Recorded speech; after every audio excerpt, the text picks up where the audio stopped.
PT3 on I Want to Be Like You, Dad, and Ministry to Dysfunctional Families.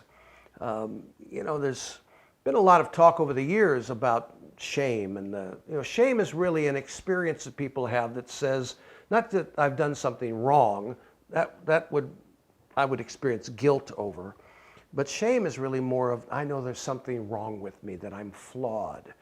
And most people raised in dysfunctional family systems have a certain amount of that sense that they're flawed, and they experience a great deal of shame.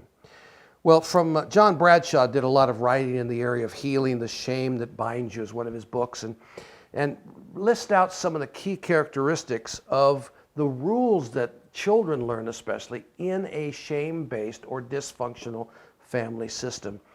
And so each family has rules. There are rules about celebrating and socializing, about touching, about sexuality. There's rules about sickness and health care and vacations and vocations, et cetera, et cetera, et cetera. I mean, there's all kinds of rules that families have. Now, rules in of themselves are not bad. I mean, in fact, we couldn't really function in our culture if we didn't have a certain amount of rules and laws, et cetera. So they're essential. But some of the rules that we find within families can create a lot of dysfunctional thoughts, beliefs, and patterns in people's lives. So one, is a sense of toxic shame.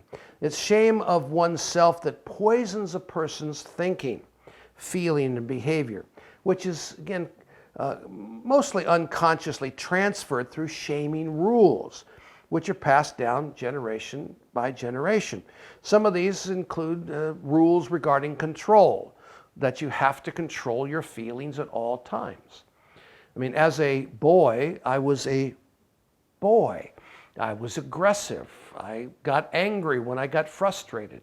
But anger, I was told very clearly, especially being in a Christian house, I mean, you're never to get angry.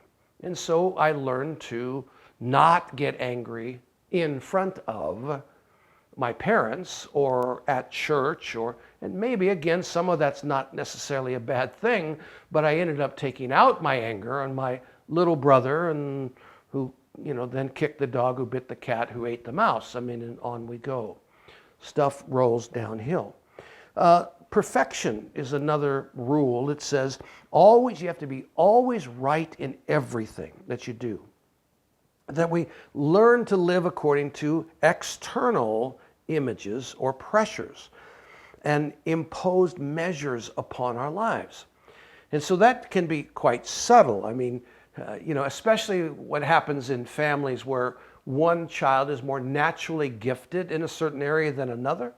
There's always a comparison between the two. Now, some of that is sibling rivalry, which mom and dad can, I don't care what you say or what you do, they're gonna have a rivalry. That's the way it is.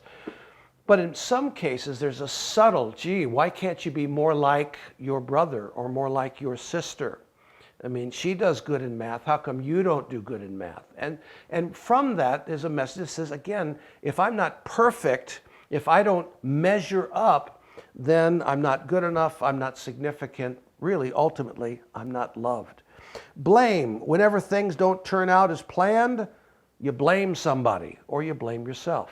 And these are rules that you learn in the family. Nobody takes actual responsibility, and thus they never get around to saying, I'm sorry, please forgive me, and can you help me to actually change and not do these things again?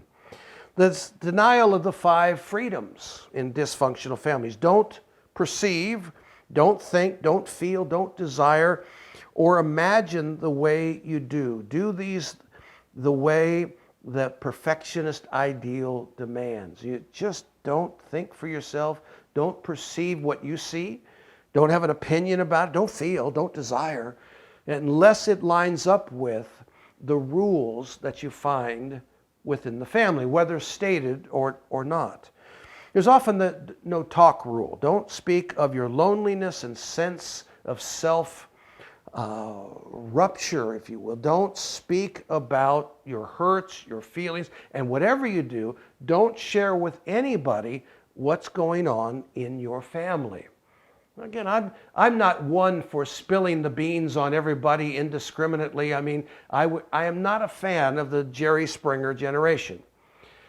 But I do believe that children need to have the freedom to speak and to share their thoughts and their feelings, their hurts, knowing that they'll be affirmed and not criticized, condemned, put down because they have an opinion, a belief, a feeling contrary to what the family rule says.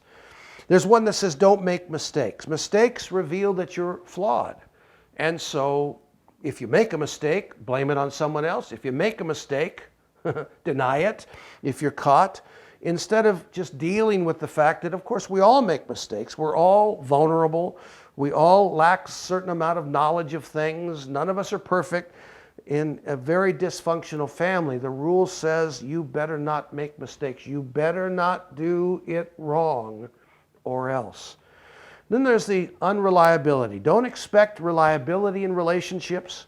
Don't trust anyone. And if you don't trust, of course, then you'll never be disappointed.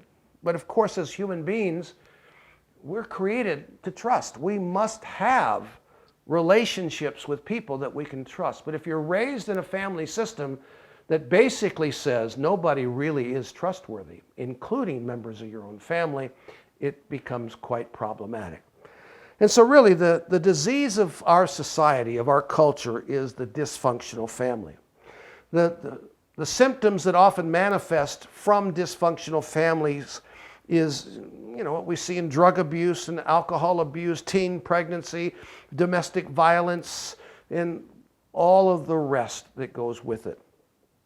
And unfortunately, what we often find is that these problems are generational. You can actually look back on a family and you can see where certain things have happened, and you can see the result of that as being the present dysfunctions that people experience. It's generational, and really, what most people are looking for that are raised in dysfunctional family systems is to answer really three questions. And that's part of, as a counselor, as a therapist, you're really working off the assumption that people in general are looking to have these questions answered. And it's simply, who am I? And what is my purpose? And what must I do to be safe? Or a better way, what must I do to be loved? Everybody's got ideas about how to accomplish that, but sadly in dysfunctional families, rarely do they have a clue. Now we understand what Scripture says, and the plan of Christ, Isaiah 61, Luke 4, the Anointed One has come. And He brings healing and restoration and all of that. There's ample prophetic words that say that Christ provides the abundant life for all. But the fulfillment of all that God has promised and what we find in His Word is something that is not fulfilled instantaneously. It takes time. And it really takes the application of biblical principles to one's life over time, which will bring about true change. Hey, we're going to look more about this, but I want to use my family tree, as I promised, as an example of, talk about dysfunction.